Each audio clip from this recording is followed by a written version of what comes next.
have the worksheet. The first page are formulas that I think are helpful.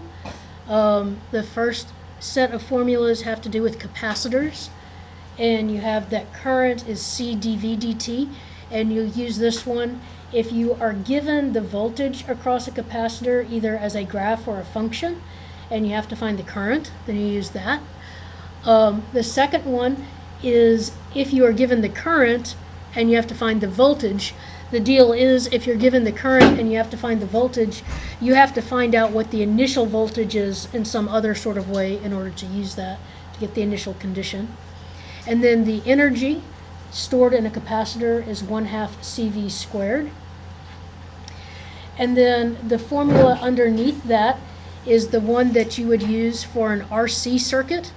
And so for an RC circuit, if you want to find the voltage at any time t, you'd find the voltage at infinity, and you'd find the voltage at 0, and you'd find the time constant, and you'd plug into here.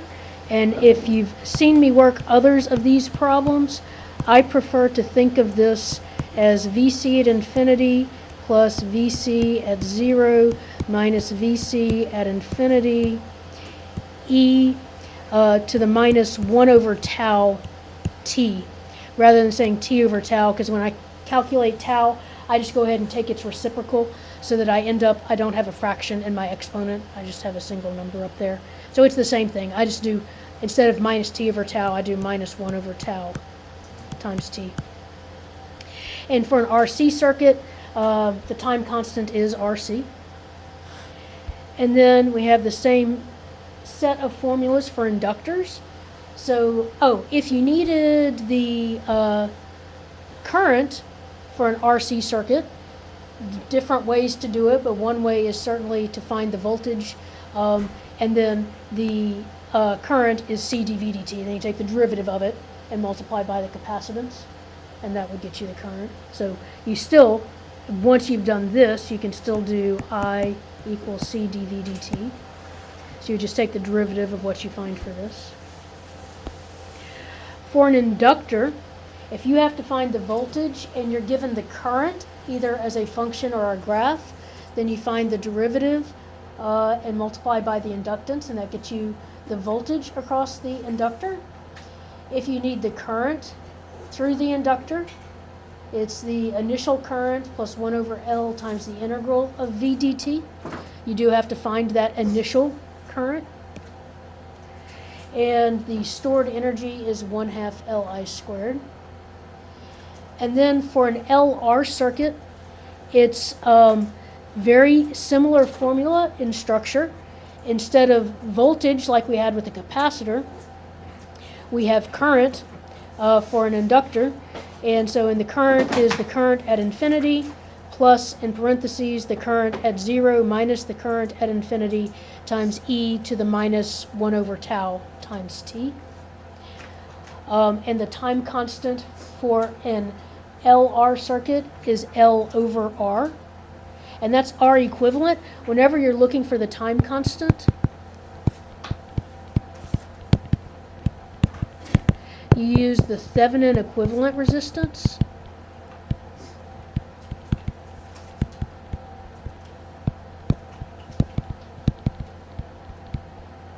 So that means that when you're looking for that resistance, you short voltage sources and you have current sources being open circuits, and then you find the equivalent resistance of what's left. Other thing to keep in mind, and we'll see this as we go through the problems, is that for a capacitor, voltage cannot change instantaneously. So to find VC of 0, so VC of 0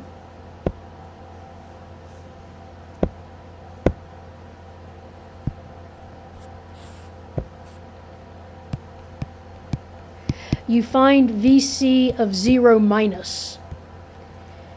So you look at what the circuit is like right before 0, you find that, and that tells you what VC of 0 is. Now, the current can change instantaneously, so if you want to find the current through a capacitor, you look at it as it looks at 0, so like after you've thrown the switch. But for the voltage, you look at it for 0 minus. Now, for an inductor,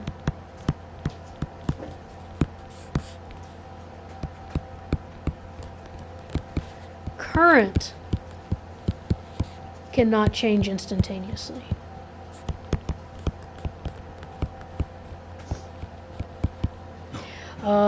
So IL of 0 equals IL of 0 minus.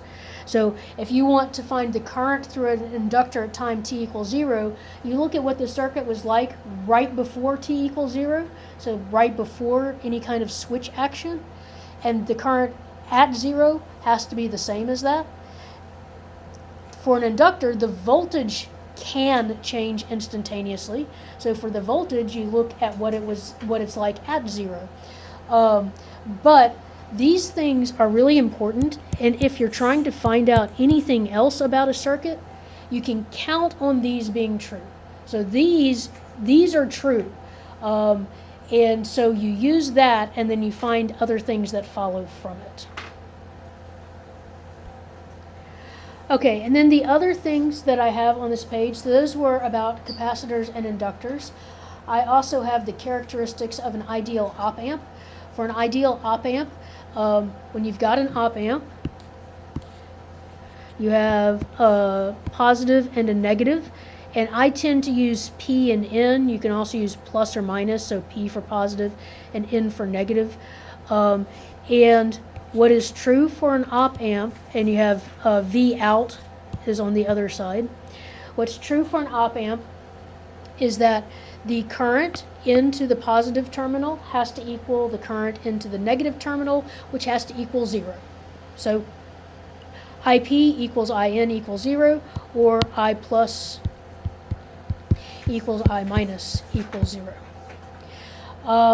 And the two voltages have to be the same. VP has to equal VN. Now, they do not have to be 0, but they have to be the same.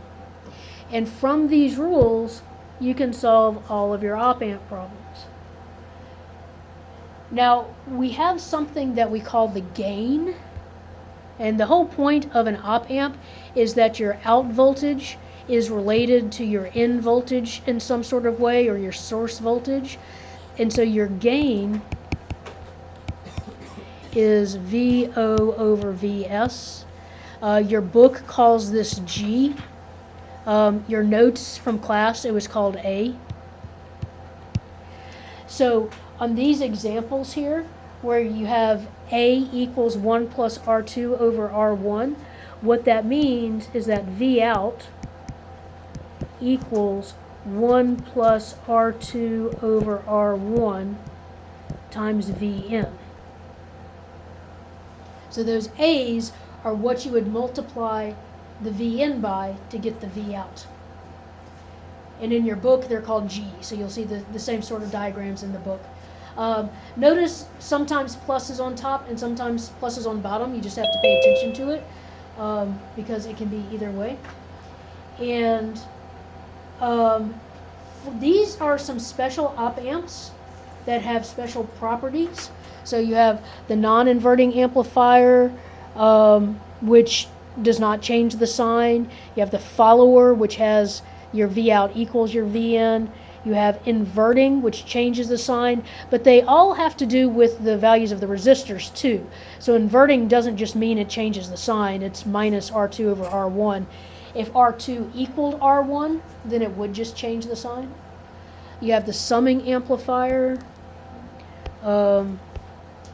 You have this differential amplifier that's not derivative, that's just a difference. And you have an integrator, and you have a differentiator. I doubt you'll see the integrator or differentiator. I doubt it, because those are a little harder to work with. But it is perfectly okay to not memorize these. I don't have them memorized, and I forget what they are, because you can always solve them just using the rules up there.